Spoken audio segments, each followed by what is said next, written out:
उन्हें लगा कि ये हराम की कमाई जो खाते हैं, जैसे देवकी नंदन ठाकुर और वो बागेश्वर धाम करोड़ों का साम्राज्य इकट्ठा कर लिया कथा कर करके, यही तो हराम की कमाई है। 90% जो जज हैं वो सारे स्वर्ण हैं, एक भी दलित नहीं है। आज तक एक मुसलमान सुप्रीम कोर्ट में जज नहीं बना है। और वो लोग कर रहे हैं जो हजारों साल से आरक्षण ले रहे हैं, और अभी भी आरक्षण की आड़ में जो हुआ ना इटावा में, ये आरक्षण के कारण ही हुआ है।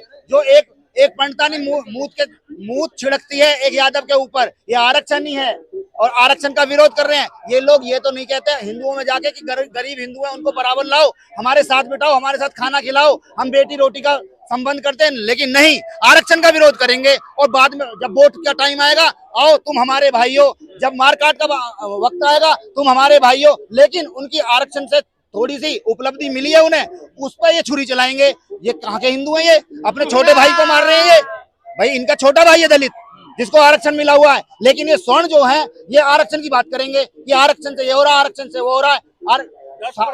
10%, और जबकि मोदी जी ने क्या करा है, 3% लोगों को 10% आरक्षण दे दिया, EWS। और मैं दिखाऊं आरक्षण क्या होता है। आरक्षण ये होता है, ज्यादा नंबर लाने वालों को इंटरव्यू में कम साक्षरता में कम नंबर दिए जाते हैं, क्योंकि वहां तो बैठे हैं ना स्वर्ण, और जो उनके जाति के लोग हैं कम नंबर लाने पर इंटरव्यू में ज्यादा नंबर देते हैं। ये आरक्षण, इसको नहीं बोलेंगे, लेकिन जो दलितों को आरक्षण मिल रहा है उसकी पपोती बोलते रहेंगे। 90% जज, 90% जज जो है, 90% जो जज हैं वो सारे स्वर्ण हैं, एक भी दलित नहीं है। आज तक एक मुसलमान सुप्रीम कोर्ट में जज नहीं बना। क्यों नहीं बना? चीफ जस्टिस नहीं बना। मैंने जो बात किया था संविधान से, संविधान का मतलब बराबर विधान, तो बराबर हुआ क्या 70 साल में? हिंदू राष्ट्र क्यों मांग रहे हो तुम? हिंदू राष्ट्र कौन मांग कर रहा है?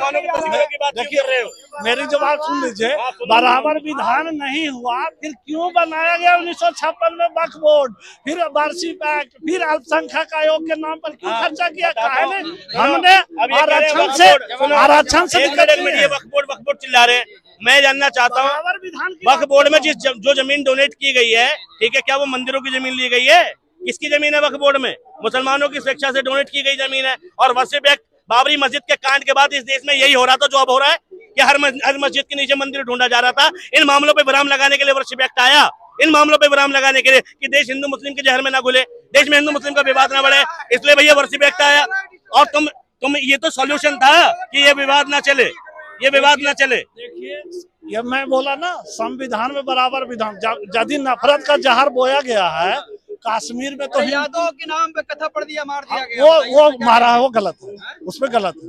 देखिए जो नहीं, कश्मीर जो उसमें अभी कह रहे थे हिंदुओं ने नफरत फैलाया, और यहाँ नफरत बीजेपी ने नफरत, तो कश्मीर में तो है ही नहीं। सन 80 से बीजेपी आई है, क्यों नफरत फैल रहा था 70 साल से? फिर वो चीज देखिए, पंडित भाग्य सुनो, इनका बहुत बड़ा ये रहता है, कश्मीर में कश्मीरी पंडितों का शोषण हुआ।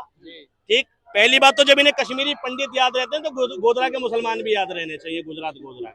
ठीक, एक तरफा क्यों देखते हो? और दूसरी बात, कश्मीरी, हाँ, बीबीसी ने डॉक्यूमेंट्री जारी की थी, भारत सरकार ने बंद करी उसको। गोधरा की सच्चाई बीबीसी ने डॉक्यूमेंट्री जारी की थी, भारत सरकार ने बंद करी उसको। सच्चाई तो आ रही थी उसकी, क्यों बंद करानी पड़ी भारत सरकार को बीबीसी की डॉक्यूमेंट्री? सुनो, देख, अब कश्मीर की बात करते हैं।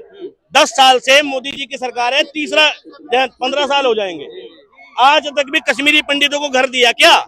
कश्मीरी पंडितों के नाम पर मूवी बनती है, उसमें सिनेमा हॉलों में जाके आंसू बहाए जाते हैं। ठीक, इस देश में टेंशन क्रिएट की जाती है, मगर उन कश्मीरी पंडितों को घर नहीं दिया जाता। ठीक, कश्मीरी पंडितों के नाम पर हजारों करोड़ों रुपए कमा लिए जाते हैं, सरकार बना ली जाती है, लेकिन उन कश्मीरी पंडितों को घर नहीं जाता। आर्टिकल 370 खत्म कर सकते हैं, लेकिन कश्मीरी पंडितों को घर नहीं दिला सकते। मंदिर बना सकते हैं, लेकिन कश्मीरी पंडितों को घर नहीं दिला सकते।